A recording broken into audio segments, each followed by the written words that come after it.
Hello and welcome back to Becoming the Influential Me, the podcast. I'm Michelle Chikanda, and today I am so excited because I'm going to be sharing with you my recommendations for books for this summer. Now, everybody knows I'm all self-help, non-fiction, but today, because we're going into summertime, I have to do some fiction as well. So I'm really looking forward to this one. Okay, so I'm going to start with fiction. The first book I'd like to recommend is The Water Dancer by Ta-Nehisi Coates. This book is about, let me just say what I wanted to say. This book gave me so much life.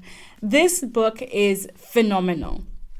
It took Ta-Nehisi Coates 10 years or something like that. I watched an interview with him and Oprah, and he talked about how it took him almost a decade to write this book. And I have to say, every page, is a testament to that. This book is so beautifully written. I read it on holiday, and it took me 2 days to read it. I only moved to eat and to pee and to sleep. But it's magnetic. When you read a book and you're like, I just can't stop. The book is about slavery in America and how people were transported, or some people were transported from being enslaved to moving to states that didn't have slavery in place. And it's a hard read, do not get me wrong, but it's fascinating. And it's written through the lens of somebody who is a child of a landowner and a slave. And it's fascinating because you get different dynamics, you get a different understanding. But what it ultimately comes down to is you get to understand that people have different experiences, and we can all experience the same thing, but have 7, 8 different perspectives on it. And what I love about this book is it explores those perspectives. What does it say on the back? Spellbinding. And I think that's accurate. I highly recommend, if you haven't read this book, and if you're interested at all in, slavery and the history of America, I highly recommend this. Okay. Number 2, this one might catch you guys off guard, but I'm doing it. I'm going there. I'm rereading The Famous Five. Now, let me insert a little caveat here. I'm not necessarily recommending The Famous Five. I think the Enid Blyton is a genius, but I am recommending rereading some of your childhood books. I've been on this mission for the past few weeks/months, rereading some of the books I read when I was a child. Not the more sophisticated ones, not the simplistic ones, because there are a lot of themes about human behavior and mindsets and other themes that you now understand as a grown-up that you completely missed when you were a child. Back then I was reading for entertainment, but as I flick through the pages and get the themes and understand what's going on, I'm mind blown, not just by the artistic craft of the writer, but also by how much you can learn from such simplistic ways of expression. So rereading childhood books is a great way. This is a 3-in-1 Famous Five collection, and for those of you that haven't read it, I highly recommend Enid Blyton's work. It's amazing. For those of you that have read it, reread. Some of the stuff in here is gold, and it's hugely entertaining if you're simple-minded like me. Okay, so that is the second fiction book. Let me see. What is the third fiction book? The third fiction book I only have on my Kindle. This book I read in a day. It is Kim Ji-young, born 1982. Now, sometimes I go through phases. I'm not going to lie. I'm going to put it out there. I have my feminist moments. And because I think there is a lot of truth when we think about feminism and how that ideology frames things. There's a lot of truth in it, and I'm a big believer in it. I just can't live up to it, which is why I'm not fully immersed in it. That's just a disclaimer, and that's my truth. This book is about a Korean woman as she navigates the journey from being a girl, a girl in a patriarchal society, to being a teenager, to being a woman, to being a wife, and to being a mother, navigating those different relationships with school teachers, with parents, with boyfriends, with colleagues at work, with a child, and with the opportunities that are then given to you post motherhood. I felt like this book was really, really real. It was a book about the simple nuances and changes that happen to every woman. And she just writes it so delicately as the experience of Kim Ji-young. And it's basically, I don't want to give any spoilers here, but it's basically seen that she has a mental health issue because she's just navigating the issues around womanity. So I highly recommend it. I can't say any more about this book without actually just ruining it. So Kim Ji-young, born in 1982, read it in one day on the sofa at the weekend. It touched me. It moved me. And it made me want to do more for the women that I serve. But it also made me want to be more for the next generations to come. So I highly recommend it. I think it's part fiction, part truth. So I don't know, but it's a great read for anybody interested in navigating a journey. If you're looking for some solidarity around, how to navigate your own life and thinking about ways to grow as a person. I don't know, but it's a great book, especially if you're born in 1982. Okay, the next one is written by somebody I'd never heard of until last year. And she is my literary idol. The way she writes, the way she gets into characters is incredible. This is Girl, Woman, Other. Again, here's a picture of it on the screen, but I have it on my Kindle, so I don't have a physical copy to show you. Phenomenal. Girl, Woman, Other charts the story of several different women as they go through their lives and some of the challenges that they face, the joys that they experience, and their perspectives on the world. What I love about this book is it is all about perspective.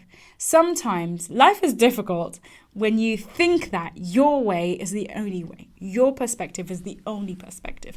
Your journey to success is the only possible journey to success, and we try to impose it on others. What Bernardine Evaristo does so beautifully, in my mind, is she highlights that everybody's journey is different, and also that we all have secrets. There were some left turns in the book, I have to say, that just highlight you never know what people are going through. You never know what choices people are making, what motivates those choices. And it's just about embracing and accepting people as they are. That's what I took from it. But it's just a journey of 6 or so women, and you follow them, you understand their journey, you explore it. And I love getting to understand different perspectives of the very same thing. So I absolutely loved the book, and I think she's a phenomenal author. There's a handful of authors, I think, that write so beautifully, in my view, especially when I think of women in the society that I live in. So Londoners, writers, women of colour. There's a handful of really talented women, and she's the one that I've picked for this summer read because it's such a good book. Sorry, I just shrieked. But the book really is that good. Okay, let's get to the other one. Okay, this one is a non-feminist book. This one is open to everybody. It's a little bit deep, a little bit profound, but I have to say I absolutely adored this book. Also read it in a day and a half, because this is what happens. This is why I don't read fiction books. I hope you're starting to see the trend here. When I read them, I literally just sit there and do nothing else and just read the book. But this book is The Midnight Library by Matt Haig. Wow. The book is about, I don't know how to describe these books without spoiling them for you, but it's essentially about a lady who is suicidal, and she gets to go to a midnight library and gets to access different versions of what her life would be had she made different choices. mind blown. I absolutely loved this book because it gave me perspective. Sometimes I think, oh, I wish this had happened, or I wish life had gone in this particular direction. But actually, had that happened, then there would have been a series of other events that would have happened after that. And life would be not as beautiful as it is right now. And I think that's what that book left me with. You know, we all have regret and wishes. But actually, there is nothing more beautiful than the version of life that you have right now, but only if you choose to make it amazing. If you have lemons, make lemonade. If you have apples, then sweet. I happen to have something in the middle and we're working with it. But that's a beautiful book. The Midnight Library really puts life into perspective. And I thoroughly enjoyed reading it. And then I said to myself, I'm going to read more books by this author. And then I didn't. But I'm definitely this summer going to read more of his work because I think he's immensely talented and the story was told so excellently. Let me just stop here for a moment and make a little confession about my summer reads. I have to make a confession. My confession is this. I absolutely love cheap let me not say that because that's not nice when it comes to the authors. I love really chick lit, I guess you would call it.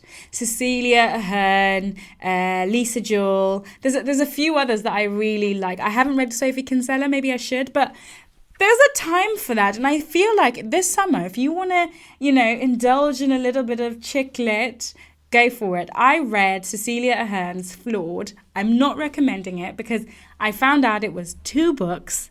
And then I read the first one in a day. And then I wasted another day because I had to read the sequel. Odds.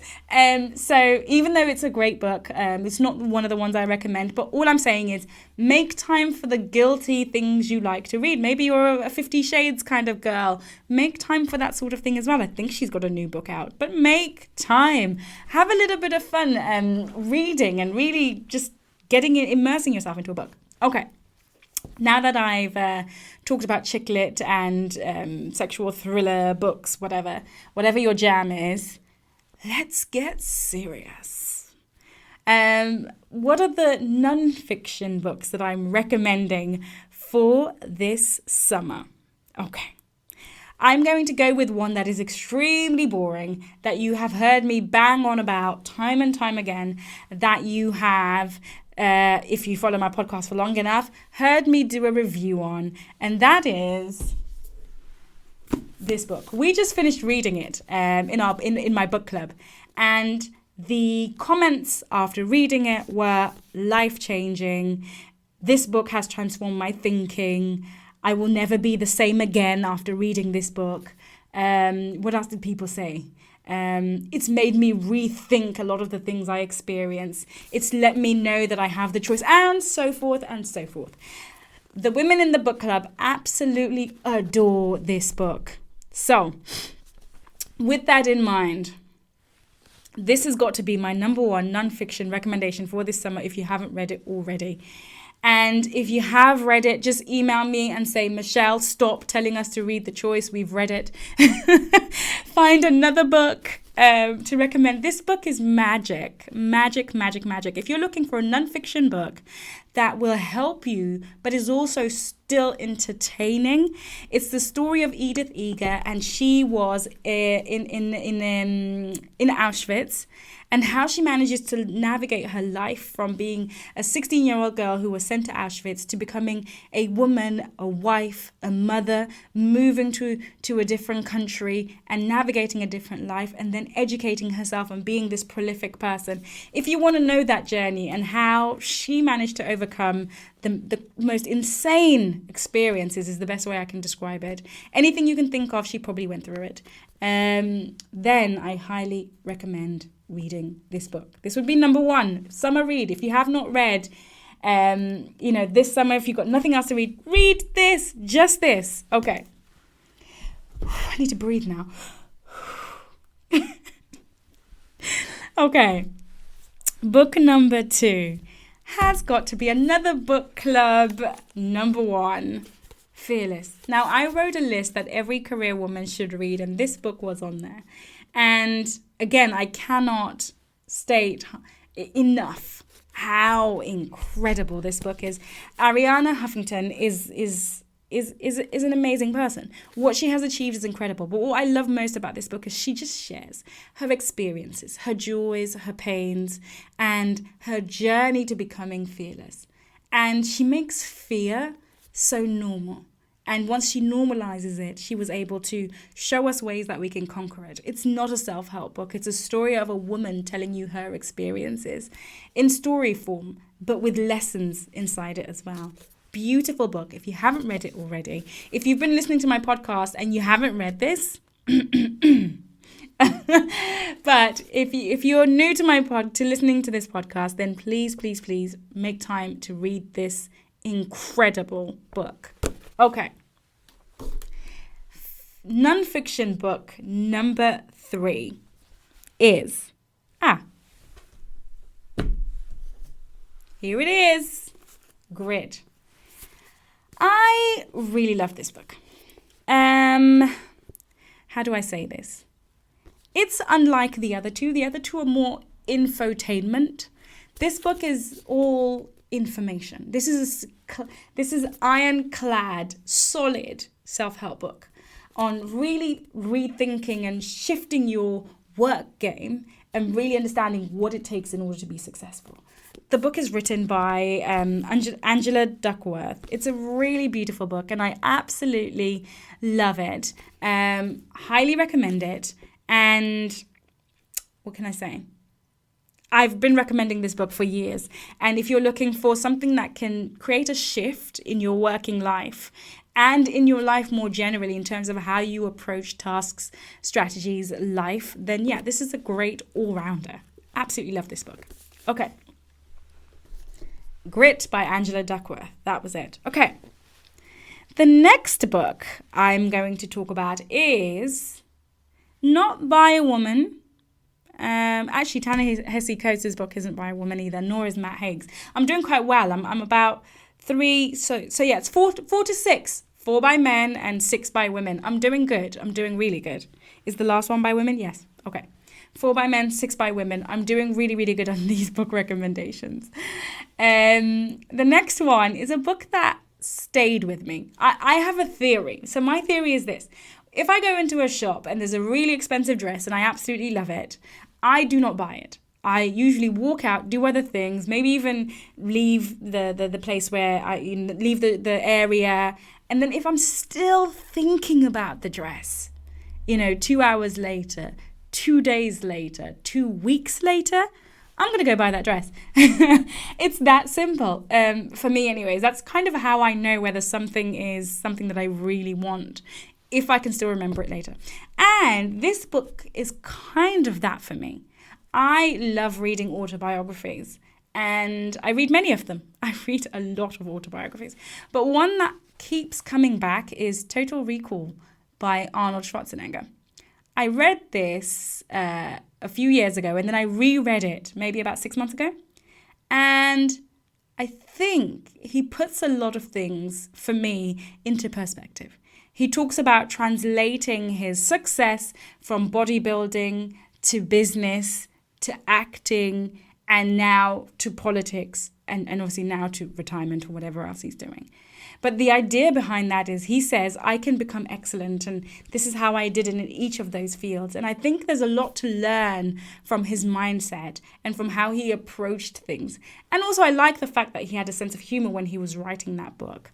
So if you're looking for something quite entertaining, but very educational from the perspective of somebody who's been there, done that in 4 different areas of life, then I highly recommend that book, Total Recall.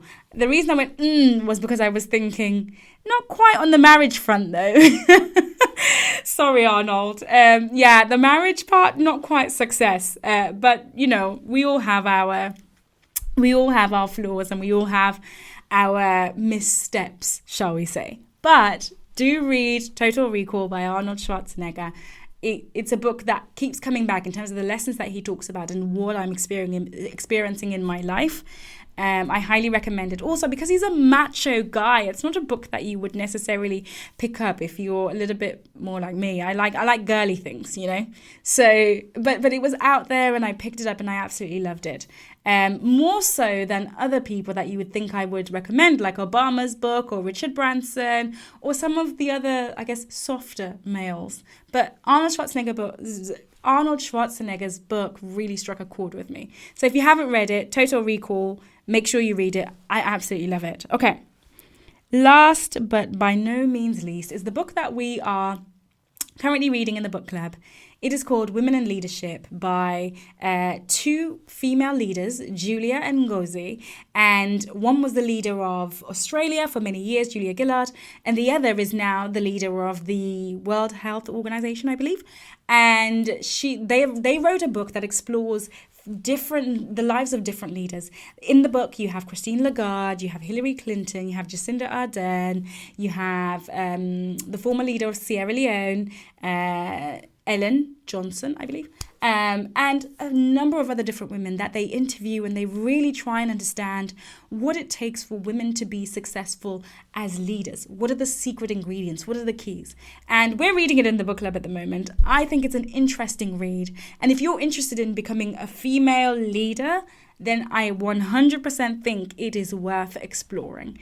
Is it as sexy and as exciting as some of the others that I've mentioned? Perhaps not, but it is a look at how other people that we know and see in positions of power today, how they did it, the mindset they approach things with. And there is literally no better way to learn than that.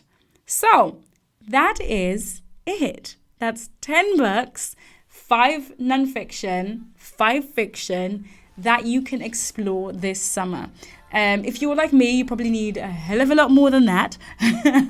But also, if you're not like me and you're just looking for 1 or 2, then hopefully you have enough there. If you have books that you are reading that you would like to recommend to me, then please let me know. I'm always on the lookout for great books, especially because we have a book club and I always need to put in recommendations there as well. So the more books you can recommend to me, the better. I so look forward to hearing from you. If you haven't already, remember to subscribe, and I will see you next time.